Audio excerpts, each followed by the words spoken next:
At 2 p.m. in New York, one tiny rate move can shake your mortgage, your job, and your country's currency. It's never the number alone. It's what the number means when everyone is already afraid. Elena tracks a domino map. U.S. housing, corporate debt, then emerging markets. 3 layers of the same system. A quarter point looks small until it deletes a loan approval and turns almost into not anymore.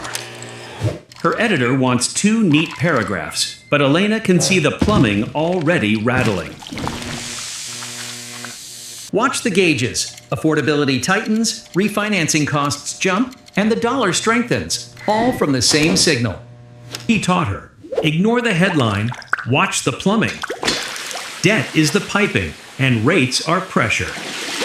And now a second fear haunts the market. Higher tariffs, raising prices in people's minds before policy exists. It starts where it hurts most. A family finally ready to buy a home. Then the rate shifts and the math breaks. That's why a small rate move feels huge to families. Leverage turns inches into miles. The lender's voice is calm, but the result is brutal. The payment jumps, the dream collapses, and nobody feels in control.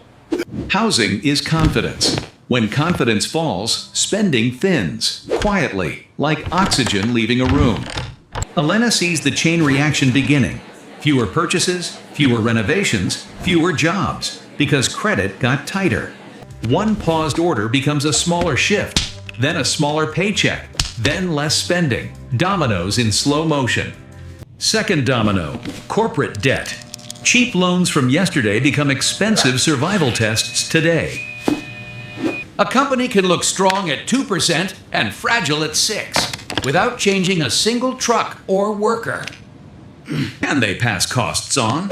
Maybe, unless tariffs raise input costs while demand weakens at the same time. When refinancing windows close, companies don't fail politely. They cut fast to survive. Tariffs aren't debt. Tariffs are prices, and prices feed inflation, and inflation keeps rates higher for longer. That's Elena's nightmare combo. Expensive money plus uncertain trade. One lever, 2 weights. Third domino, emerging markets. When U.S. rates rise, global money rushes to dollars, and weaker currencies shake. Currency weakness is a daily life tax, especially when a country imports energy or food.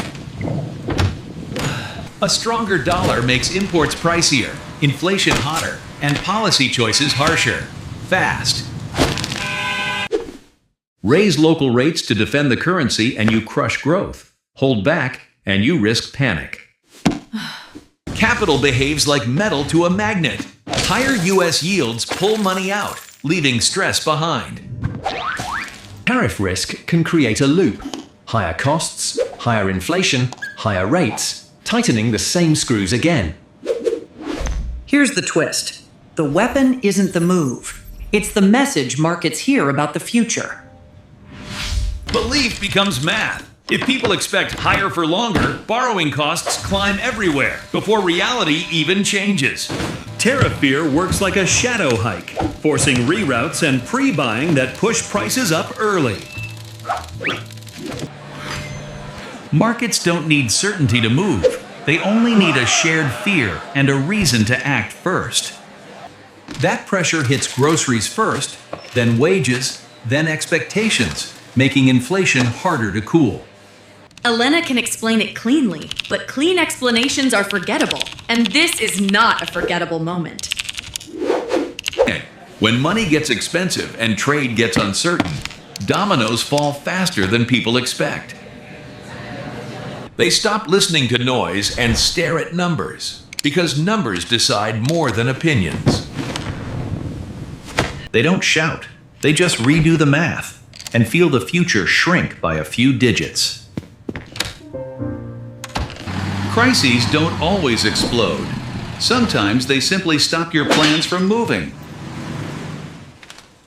In warehouses, the slowdown becomes visible. Fewer orders, fewer shifts, because financing got tighter upstream. When interest expense rises, the first cuts are invisible: training, maintenance, and the future. Investors demand higher yields, banks demand more collateral, and refinancing turns from routine into survival. Currency stress becomes public anxiety when fuel and food rise. Trust becomes the scarce asset. Policy becomes a trade-off. Defend the currency with pain now, or risk inflation and panic later. Even confident faces can't hide the math. Defending a currency can mean sacrificing growth. Markets add a price for uncertainty.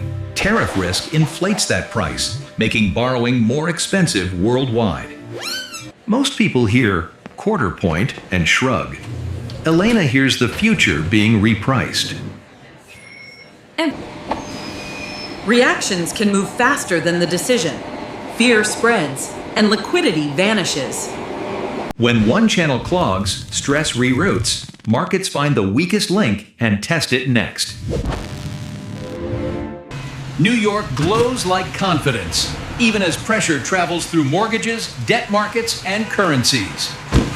Rates look like a dial, but they tilt the whole system, especially when debt is stacked too high. What happens next is social. Everyone reacts to everyone else, tightening conditions again and again. Trade friction adds hidden costs, delays, storage, insurance, each nudging prices up. Trade uncertainty adds distortion. If tariffs rise, costs spike, and the inflation fight lasts longer. Elena's reveal is simple. Expectations are the trigger. Markets price fear first, then reality chases the price.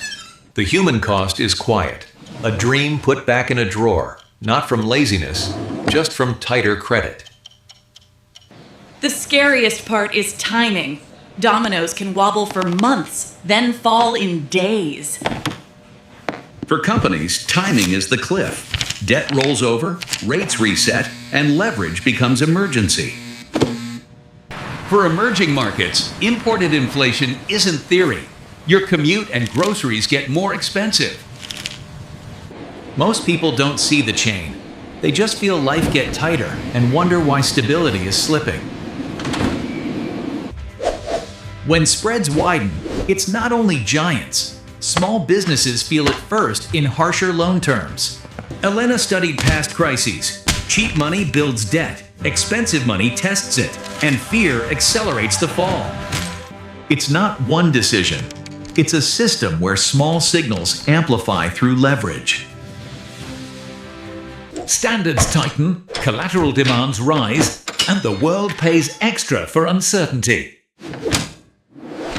When homes sit longer and prices resist falling, the market becomes a stalemate until something gives. Even rumor changes behavior. Pre-buying, rerouting, bracing. Markets reprice before laws exist. She doesn't predict doom. She warns about probability, because fear itself can become the catalyst.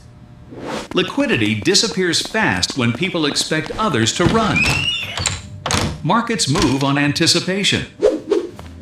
Tariffs raise input bills. Rates raise financing bills. Together, they can crush margins from both ends. A defensive hike may stabilize the currency, but it can crush lending at home. That's the cruel arithmetic. In the US, the same arithmetic decides who gets to own and who keeps waiting. For firms, contracts get heavier and margins thinner. More companies suddenly look over-leveraged. Every choice has a cost. The question is, which cost arrives first, and who can absorb it? One system, three arenas. The same force pushes through all of them. The cost of money. She asks the question nobody answers cleanly. If rates move the world like a weapon, who is holding it? The city looks fine. The system doesn't. And that's what makes the danger hard to see early.